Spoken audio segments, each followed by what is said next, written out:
Hello students, welcome back to our channel CS crushers. আজকে আমাদের আলোচনার বিষয় ইউনিক্স আর্কিটেকচার। কিন্তু ইউনিক্স আর্কিটেকচার বোঝার আগেও আমি তোমাদের একটা জিনিস ক্লিয়ার করে দিতে চাই যে যে কোনো কম্পিউটারের ক্ষেত্রে তার সেন্ট্রাল পার্ট দখল করে থাকে কিন্তু সেই কম্পিউটারের হার্ডওয়্যার ডিভাইসগুলো বা হার্ডওয়্যার কম্পোনেন্টগুলো। এখন হার্ডওয়্যারের মধ্যে কারা আসে না, প্রসেসিং ডিভাইস বা সিপিইউ, মেইন মেমোরি বা RAM, secondary memory, hard disk, এছাড়াও বিভিন্ন আইও ডিভাইস, এই সবকিছুই কিন্তু কম্পিউটারের হার্ডওয়্যার পার্টে আসে, যেটা কিন্তু যে কোনো কম্পিউটারের ক্ষেত্রে তার সেন্ট্রাল পার্টটা দখল করে থাকে। এবার যদি আমরা ইউনিক্স অপারেটিং সিস্টেম বুঝতে চাই, তাহলে ইউনিক্স অপারেটিং সিস্টেমের মেইনলি দুটো পার্ট আছে বা দুটো কম্পোনেন্টস আছে। একটা হচ্ছে ইউনিক্সের কার্নেল, আর একটা হচ্ছে ইউনিক্সের শেল। কার্নেলকে বলা হয় core of the Unix operating system বা heart of the Unix operating system, কিন্তু এই কার্নেলকে বলা হয়ে থাকে। কেন বলা হয়ে থাকে না, কার্নেল থাকে হচ্ছে একদম হার্ডওয়্যারের পরের লেয়ারে, কিন্তু থাকে হচ্ছে ইউনিক্সের কার্নেল। এই ইউনিক্সের কার্নেলে কিন্তু ডাইরেক্টলি ইন্টারঅ্যাক্ট করতে পারে বা কমিউনিকেট করতে পারে উইথ দ্য হার্ডওয়্যার। হার্ডওয়্যারের সাথে শুধুমাত্র কার্নেলে কিন্তু ডাইরেক্টলি কমিউনিকেট করতে পারে। এছাড়াও কোনো একটা অপারেটিং সিস্টেমের যে সমস্ত মেজর রেসপন্সিবিলিটিস গুলো আছে, যেগুলো আমরা ডিসকাস করেছিলাম আমাদের প্রথম ভিডিওতে, যদি তোমরা না দেখে থাকো তাহলে অবশ্যই তার লিংক আমরা ডেসক্রিপশনে এবং আই বাটনে দিয়ে রাখবো, তোমরা নিশ্চয়ই সেটা দেখো। তো কোনো একটা অপারেটিং সিস্টেমে যে সমস্ত টাস্কগুলো থাকে, সেই সবগুলোই কিন্তু এখানে কে পারফর্ম করে না, এখানে কিন্তু ইউনিক্সের কার্নেল পারফর্ম করে। সেই টাস্কগুলো কি কি, যেমন প্রসেসর ম্যানেজমেন্ট বলো, মেমোরি ম্যানেজমেন্ট, ডিভাইস ম্যানেজমেন্ট, আইও ম্যানেজমেন্ট, ডিস্ক ম্যানেজমেন্ট, এই সমস্ত কিছুই কিন্তু যে কোনো অপারেটিং সিস্টেমের বেসিক রেসপন্সিবিলিটি। তো ইউনিক্সের ক্ষেত্রে সেই রেসপন্সিবিলিটি গুলো কে নেভায় না, ইউনিক্সের কার্নেল নেভায়। সেজন্যই কিন্তু কার্নেলকে heart of the Unix operating system বলা হয়ে থাকে। এবার শেল কি বোঝার আগে আমি আরেকটা জিনিস একটু বলে নিই। ধরো আমি তো একজন ইউজার হিসেবে আমি আমার কম্পিউটারে যে কোনো কাজ করতে চাই, ধরো আমি 2+2 করতে চাই, তাহলে সেক্ষেত্রেও কিন্তু আমার কোনো না কোনো একটা হার্ডওয়্যার ডিভাইসকে দরকার। কারণ কম্পিউটারের ক্ষেত্রে এই প্রসেসিং কে করে, 2+2 কে করে না, অবভিয়াসলি সিপিইউ করে। তার মানে আমাকে এই 2+2 করবার জন্য কিন্তু আমার সিপিইউ কে দরকার। এছাড়াও আমি ইউজার হিসেবে কম্পিউটারের মধ্যে যে কোনো প্রসেসকে যদি আমি রান করাতে চাই, তাহলে সেই প্রসেসটাকে রান হওয়ার জন্য আমার যেমন সিপিইউ দরকার, তেমন মেইন মেমোরি দরকার, তেমনই আদার্স আইও ডিভাইসও কিন্তু অনেক ক্ষেত্রেই দরকার হয়ে পড়ে। খুব সামান্য একটা এক্সাম্পল, ধরো আমি ইউজার হিসেবে কোনো একটা ফাইলকে ওপেন করে দেখতে চাইছি, সেক্ষেত্রেও কিন্তু আমার হার্ডওয়্যারকে অ্যাক্সেস করতে হবে। কেন বলতো, কারণ ফাইল কোথায় স্টোর থাকে, অ্যাকচুয়ালি ফাইলের থ্রু দিয়ে আমরা কি করি, আমাদের দরকারি যে সমস্ত ডেটা আছে সেগুলোকে আমরা স্টোর করে রাখি। তো ফাইল কোথায় স্টোর থাকে, ফাইল তো আমার হার্ড ডিস্কে স্টোর থাকে। তার মানে কোনো একটা ফাইলকেও যদি আমি ওপেন করতে চাই, তাহলেও কিন্তু আমাকে কি করতে হবে, হার্ডওয়্যার ডিভাইসের মধ্যে থাকা হার্ড ডিস্কে কিন্তু আমাকে অ্যাক্সেস করতে হবে। এখন ইউজার কিন্তু ডাইরেক্টলি কখনোই হার্ডওয়্যারকে অ্যাক্সেস করতে পারে না। ইউজারের কাছে সেই পারমিশনই নেই যে ইউজার ডাইরেক্টলি হার্ডওয়্যারের সাথে কমিউনিকেট করে বা ইন্টারঅ্যাক্ট করে। তাহলে ওয়ে কি, কে হার্ডওয়্যারের সাথে কমিউনিকেট করতে পারে বলো? আমি একটু আগেই বললাম কার্নেল হার্ডওয়্যারের সাথে কমিউনিকেট করতে পারে। তাহলে ইউজার হিসেবে আমার রেসপন্সিবিলিটি হচ্ছে, আমার কাজ হচ্ছে কার্নেলের কাছে সেই রিকোয়েস্টটাকে পৌঁছে দেবার। যে কোনো ভাবে হোক আমি কার্নেলকে রিকোয়েস্ট করব, kernel on behalf of my request কি করবে, আমাকে সেই সার্ভিস প্রোভাইড করবে। এখন ইউনিক্স অপারেটিং সিস্টেমের ক্ষেত্রে কিন্তু এই কার্নেলকে রিকোয়েস্ট পাঠানোর অনেকগুলো ওয়ে আছে। যেমন ইউজার হিসাবে আমি কি করতে পারি, আমি কিন্তু কার্নেলকে ডাইরেক্টলিও এক্ষেত্রে রিকোয়েস্ট পাঠাতে পারি। কার্নেলকে আমি ডাইরেক্টলিও রিকোয়েস্ট পাঠাতে পারি। এবং কিসের থ্রু দিয়ে আমি রিকোয়েস্ট পাঠাতে পারি, কার্নেলকে রিকোয়েস্ট করার ওয়ে হচ্ছে না, আমাকে বিভিন্ন সিস্টেম কলস ইনভোক করতে করতে হয়। ওকে, তো আমি কার্নেলকে রিকোয়েস্ট পাঠাতে পারি বাই ইনভোকিং ডিফারেন্ট সিস্টেম কলস, মানে আমার যা দরকার সেই মতো আমি সিস্টেম কলসকে ইনভোক করে আমি কি করতে পারি, আমি কিন্তু কার্নেলকে ডাইরেক্ট আমার রিকোয়েস্ট পৌঁছে দিতে পারি ইউনিক্স অপারেটিং সিস্টেমের ক্ষেত্রে। কিভাবে করতে পারি, আমি ইউজার হিসেবে আমি এখানে একটা সি প্রোগ্রাম লিখতে পারি, মানে সি প্রোগ্রামিং এ আমি কোডিং লিখতে পারি। সেই প্রোগ্রামের ভিতরে আমার যা যা সিস্টেম কল দরকার, মানে আমি যা কাজ করতে চাই, যেমন আমি যদি ফাইলের উপর কাজ করতে চাই তাহলে এখানে কিছু স্পেসিফিক ফাইল রিলেটেড সিস্টেম কলস আছে, যেমন ওপেন, রিড, রাইট। আবার আমি যদি প্রসেস রিলেটেড কোনো কাজ করতে চাই তাহলে ফর্ক, বিভিন্ন রকমের সিস্টেম কলস অ্যাভেলেবল। তো আমি ইউজার হিসেবে কি করতে পারি, আমি সি প্রোগ্রামিং এর থ্রু দিয়ে আমি কি করতে পারি, আমার যা যা সিস্টেম কল দরকার সেগুলোকে কিন্তু আমি ইনভোক করতে পারি সি কোডিং এর থ্রু দিয়ে। এবং তাহলে আমি কি করতে পারি, সেইভাবে আমি কিন্তু কার্নেলের কাছে রিকোয়েস্ট পাঠাতে পারি ইউনিক্স এর ক্ষেত্রে। কিন্তু এবার একটু ভেবে দেখো, আজকের দিনে কম্পিউটার কারা ইউজ করে? সবাই কি টেকনিক্যাল ব্যাকগ্রাউন্ডের লোক বা যাদের গুড প্রোগ্রামিং স্কিল তারাই কি সবাই শুধুমাত্র ইউজ করে? তা তো নয়, যে কোনো নন টেকনিক্যাল ব্যাকগ্রাউন্ডের মানুষ থেকে শুরু করে বাচ্চা থেকে বয়স্ক থেকে সবাই আজকে ইউনিক্স অপারেটিং সিস্টেম বা লাইনাক্স অপারেটিং সিস্টেমে কাজ করতে পারছে। এখন ইউজার যদি এরকম সি তে কোড লিখে বিভিন্ন দরকারি সিস্টেম কলসকে ইনভোক করে কার্নেলের কাছে ডাইরেক্ট তার রিকোয়েস্ট পাঠাতে চায়, তাহলে সেক্ষেত্রে কিন্তু তার যথেষ্ট ভালো প্রোগ্রামিং স্কিল দরকার, যেটা সবার কাছে নেই। সেই কারণে ইউজারকে ফেসিলিটি প্রোভাইড করবার জন্য, ইউজারকে হেল্প করবার জন্য কে এসছে না, শেল এসছে। শেল কি করছে? শেল কিন্তু অ্যাকচুয়ালি ইন্টারফেস হিসাবে কাজ করে between the user and the kernel.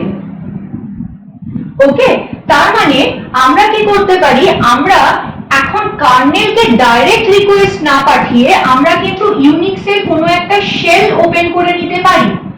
Shell মানে হচ্ছে কমান্ড ইন্টারপ্রিটার। এই শেল কি করে? শেল হচ্ছে ইউনিক্সের যে সমস্ত প্রিডিফাইন্ড কমান্ড আছে সেই কমান্ডগুলোকে ইনপুট হিসাবে নেয় এবং সেগুলোকে কার্নেল আন্ডারস্ট্যান্ডেবল ল্যাঙ্গুয়েজে কি করে দেয়, ট্রান্সফার করে দেয়। বিভিন্ন ইউনিক্সের ক্ষেত্রে বিভিন্ন প্রিডিফাইন্ড কমান্ড আছে, তুমি চাইলে নিজের কমান্ডও লিখতে পারো, সেটা ব্যাপার নয়। বাট তার মানে হচ্ছে একটা হয়ে হচ্ছে কার্নেলকে ডাইরেক্ট প্রোগ্রাম লিখে তার মধ্যে বিভিন্ন সিস্টেম কল ইনভোক করে কার্নেলকে রিকোয়েস্ট পাঠানো, আর একটা হয়ে হচ্ছে ইউজার কি করতে পারে, শেলের থ্রু দিয়েও কিন্তু কার্নেলকে রিকোয়েস্ট সেন্ড করতে পারে। ধরো কোনো একটা ইউজার কি চাইছে যে ফাইল 1 থেকে ধরো ফাইল 2 তে সে কন্টেন্ট কপি করতে চাইছে, মানে ফাইল 1 এর যে কন্টেন্ট আছে সেটাকেও ফাইল 2 তে কপি করে নিতে চাইছে। তাহলে তার জন্য কিন্তু ইউনিক্সে অলরেডি প্রিডিফাইন্ড কমান্ড আছে, যে কমান্ড হচ্ছে সিপি। তাহলে ইউজার কি করতে পারে, ইউজার জাস্ট সিম্পলি কোনো একটা শেল ওপেন করতে পারে এবং সেই শেলে গিয়ে সে টাইপ করতে পারে সিপি কমান্ড। তো সিপি কমান্ডের যে দুটো আর্গুমেন্ট নেয়, প্রথমটা হচ্ছে আমার সোর্স ফাইল যার থেকে আমি কপি করব, আর সেকেন্ডটা হচ্ছে আমার ডেস্টিনেশন ফাইল। তাহলে ইউজার শুধুমাত্র এই কমান্ডটা শেলে টাইপ করতে পারে, শেল কি করবে, শেল কিন্তু সেটাকে কার্নেল আন্ডারস্ট্যান্ডেবল ল্যাঙ্গুয়েজে ট্রান্সলেট করে দেবে, কার্নেলের কাছে রিকোয়েস্ট যাবে যে ও এই ফাইলগুলোকে অ্যাক্সেস করতে চাইছে, কার্নেল সেই রিকোয়েস্ট অনুযায়ী কিন্তু সার্ভিস প্রোভাইড করবে। এখন এই যে সিপি কমান্ডটা শুধুমাত্র আমরা লিখছি, তো যেমন ধরো আমরা সিতে আমরা কি করি, আমরা প্রিন্টএফ, স্ক্যানএফ এই বিল্ডিং ফাংশনগুলোকে আমরা কল করতে পারি। আমরা জানি যে প্রিন্টএফ এর কাজ হচ্ছে মনিটরে কোনো কিছু প্রিন্ট করা, কিন্তু আমরা কি বলি এগুলো হচ্ছে বিল্ডিং ফাংশন সি এর ক্ষেত্রে। তার মানে এই ফাংশনটা কিভাবে কাজ করছে, তার কোড কোথাও লেখা আছে, এই ফাংশনটা নিশ্চয়ই কিছু সিকোয়েন্স অফ ইনস্ট্রাকশনস দিয়ে তৈরি হয়েছে, যার কোডটা আমার কোথাও একটা লেখা আছে stdio.h, এই হেডার ফাইলটার মধ্যে লেখা আছে, সেজন্য আমাদের বলা হয় যে সেই হেডার ফাইলটাকে আগে ইনক্লুড করে নাও। তেমনি আমি তো জাস্ট একটা কমান্ড লিখে দিচ্ছি সিপি, কিন্তু এই সিপি কমান্ডটা অ্যাকচুয়ালি কিভাবে কাজ করছে, এই সিপি কমান্ডটাকে কাজ করার জন্য বা কার্নেলকে রিকোয়েস্ট পাঠাবার জন্য কি কি সিস্টেম কল দরকার হচ্ছে, সেই সব কিছুই কিন্তু সেরকমই একটা প্রোগ্রামের থ্রু দিয়ে লেখা আছে। ইউনিক্স এর ক্ষেত্রেও কিন্তু কি হচ্ছে, এই কোনো কমান্ড যেভাবে কাজ করে তার কি হচ্ছে, তার কিন্তু কোডিং লেখা আছে এবং সেটা কিন্তু সি তেই লেখা আছে। সেই কোডিং, সেই ফাইল যদি তোমরা খোলো তাহলে তোমরা দেখতে পাবে যে সেখানে সি তে কিন্তু কোড লেখা আছে এবং সেই কোডের মধ্যে কোনো একটা কমান্ড যা যা সিস্টেম কলস কে ইনভোক করছে সেই সিস্টেম কলস গুলোকেও কিন্তু কল করা আছে। কারণ শেলও কিন্তু কার্নেলকে যখন রিকোয়েস্ট করবে, কার্নেলকে রিকোয়েস্ট পাঠাবার একটাই ওয়ে, সেটা হচ্ছে ভায়া সিস্টেম কল। সিস্টেম কলের থ্রু দিয়েই আমরা কার্নেলকে রিকোয়েস্ট পাঠাতে পারি। সেটা অ্যাজ অ্যান ইউজার আমি ডাইরেক্টলি নিজের কোড লিখে তার আমার যা যা সিস্টেম কল দরকার সেগুলোকে লিখে আমি ডাইরেক্টলিও যেমন রিকোয়েস্ট পাঠাতে পারি, কিন্তু সেটা অবভিয়াসলি এত ইজি নয়। তার জন্য আমাকে একটা ইন্টারফেস প্রোভাইড করেছে হচ্ছে ইউনিক্স, যেটাকে আমরা বলি শেল বা কমান্ড ইন্টারপ্রিটার। সেই কমান্ড ইন্টারপ্রিটারে আমরা কি দিতে পারি, আমরা ইউনিক্স এর বিভিন্ন প্রিডিফাইন্ড কমান্ড শুধুমাত্র লিখতে পারি। এই একটা লাইনের কমান্ড আমি লিখতে পারি, তাহলেই কিন্তু আমার কি হয়ে যাবে, আমার এই ফাইলটা থেকে কিন্তু এই ফাইলে কপি হয়ে যাবে। ওকে, কিন্তু সেই কমান্ডটা অ্যাকচুয়ালি কিভাবে কাজ করছে, কমান্ডটাকে কাজ করার জন্য কিন্তু আমার সি তে কোডিং লেখা আছে। তো সেই কোডিং এর যদি আমরা দেখো, সেই ফাইলটা যদি দেখো তাহলে সেই ফাইলে দেখবে, সেই ফাইলেও কিন্তু যা যা সিস্টেম কল লাগে, যেমন দুটো ফাইলকে আমাকে ওপেন করতে হবে, তার জন্য ওপেন সিস্টেম কল। যদি এই 2 নম্বর ফাইলটা অলরেডি না থাকে তাহলে এই ফাইলটাকে ক্রিয়েট করতে হবে। তাছাড়াও আমায় কি করতে হবে, এই ফাইলটাকে রিড করতে হবে, তার জন্য রিড সিস্টেম কল। এই ফাইলে রাইট করতে হবে, তার জন্য রাইট সিস্টেম কল। এরকম সিকোয়েন্স অফ সিস্টেম কল দরকার হয় কোনো একটা পার্টিকুলার কমান্ডকে এক্সিকিউট করবার জন্য। তো সেটা কি থাকে, সেটা কিন্তু কোনো একটা সি প্রোগ্রামিং এর থ্রু দিয়েই লেখা থাকে। তো সেই প্রোগ্রামটাকে এক্সিকিউট করেই কিন্তু শেল কি করে, কার্নেলের কাছে রিকোয়েস্ট কিন্তু পাঠায়।